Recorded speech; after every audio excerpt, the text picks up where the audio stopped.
Hey, what's up, guys? This is Fula with another video. Shout outs to the whole LDBC. Now, in this video, man, it's a little bit off topic. It's not no boxing. It's not no football video. I just kind of, I wasn't going to initially make a video about this, but, seeing that it's like now blown up to like another level times 10, I'm going to make a video about this.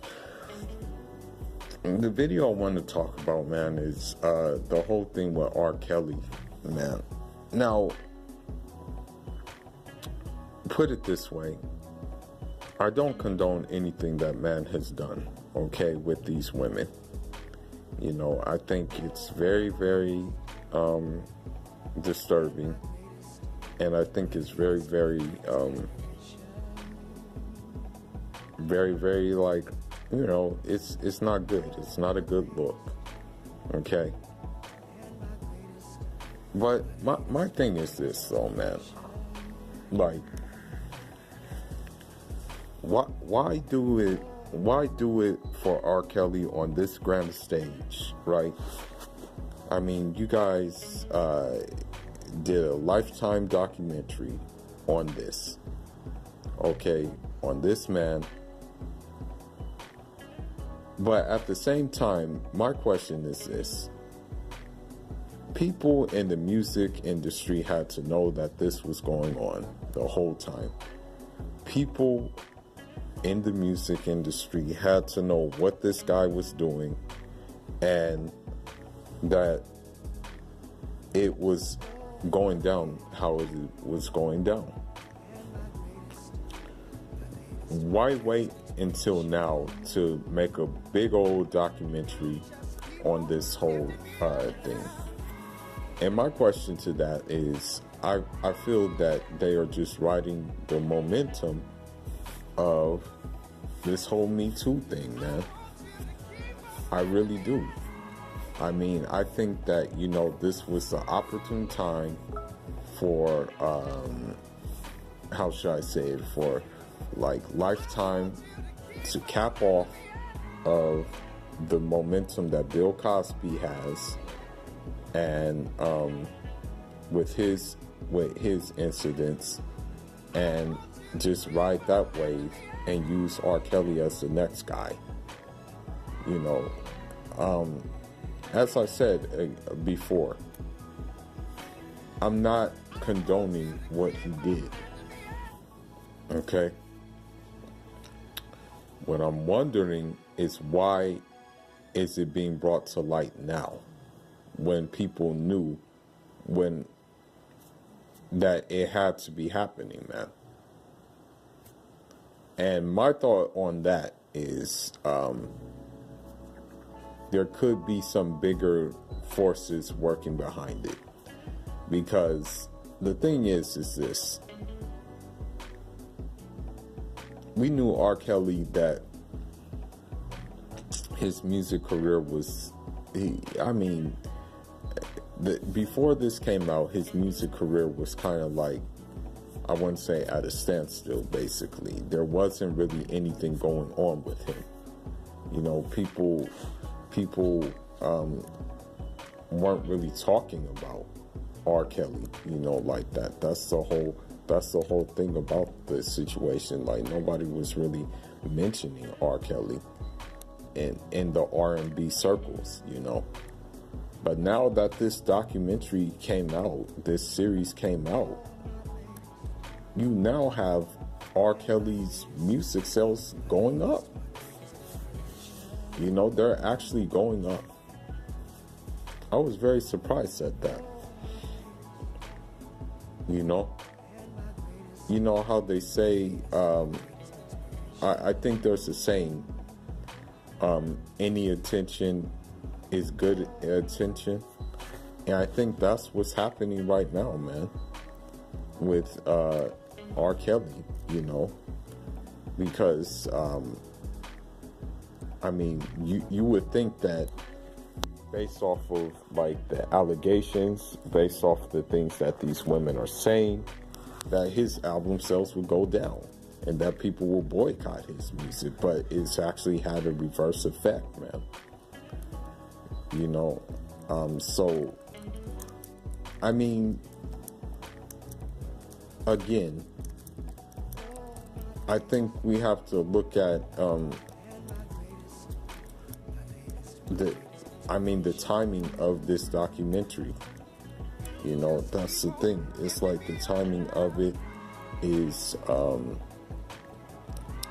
the timing of this documentary is like at a time where you have these quote unquote feminists speaking out about speaking out about this guy R. Kelly and stuff like that, and about what he did and about what I think they knew he was doing. I mean, and then I want to talk about, man, the double standard factor of it all. I mean, the thing is this. They're making it seem like he's the only one who did it, you know. I mean, this production for this documentary, I'm very, very surprised at. The crazy thing about this documentary is that if you flick Lifetime, if you look at the schedule on Lifetime on TV, this documentary will 9 times out of 10 be on repeat, like many of times, man. Like, they're really just trying to drive it into you that, okay, this guy's a creep, this guy did this, that, and the other with these underage girls. But my question is this: they're trying to drive in that documentary, right? Why didn't they drive in documentaries with guys like Harvey Weinstein? Why didn't they do that with Roman Polanski? Why didn't they do that with the Catholic Church? That's what I'm wondering. You know, I mean, if you guys want to, if you guys want to, like, call out this issue, do it for everybody, man. Just don't do it for a certain guy, man. You know, I mean, there's even a story. There's even a story. This happened about a year ago, I think, like, or at least 2 years ago. Okay, there's a story that there was a pedophile priest. Okay, he had HIV. He admitted to raping 30 girls between the ages of 5 and 10 years old, and he was absolved by the Roman Catholic Church and will not face criminal charges. I mean, so, like, if this was going on, right, then why don't you make a documentary on that? You know, like, do that. Like, bring that to the light. You know? Like, do a big production like how you're doing on the R. Kelly, on something like that, man. Get interviews from the parents and stuff like that. You know?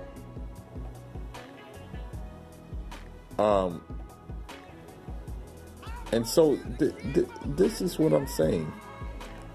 You know, you guys have the need to,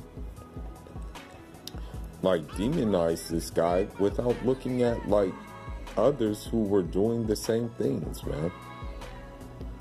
That's what I'm saying. Like just do it on an even playing field, man. Don't just, like, take one narrative and just run with it like you guys are doing, man. But, you know, man, this is just a short video about it. This is just my thoughts about it.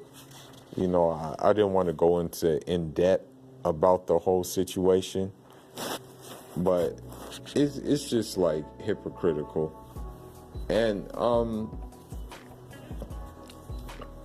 I mean, surely there was like many tip-offs that this thing was going on, but now all of a sudden, like, it's just coming out.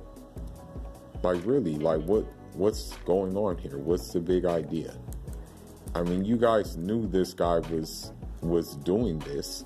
I mean, even the video, even that sex tape he had with the 14-year-old woman, you guys knew he was doing that before. So why are you waiting, man? Why are you doing this just now and bringing all these women to light when you could have did this a long time ago? You know? And again, we have to look at it from a spade point of view.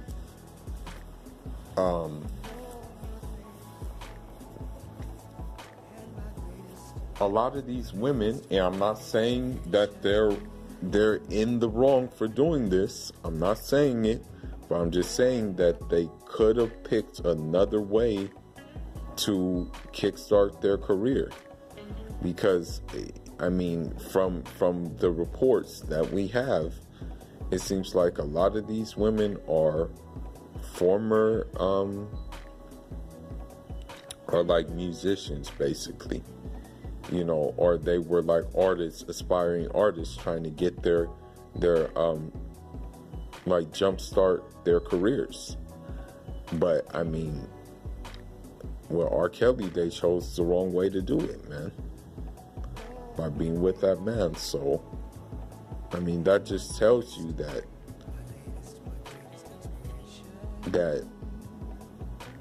they were willing to, and they were kind of willing. Now, I'm not saying all the way willing, but they were willing to put themselves in a compromising situation in order to boost their careers, man.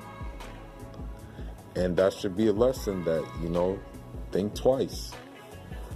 You know, nowadays, you don't really need a record deal, man. And nowadays, you don't really even need a cosign, man. You have SoundCloud, you have YouTube, you know, like, you can put your music out on there and someone's going to catch wind.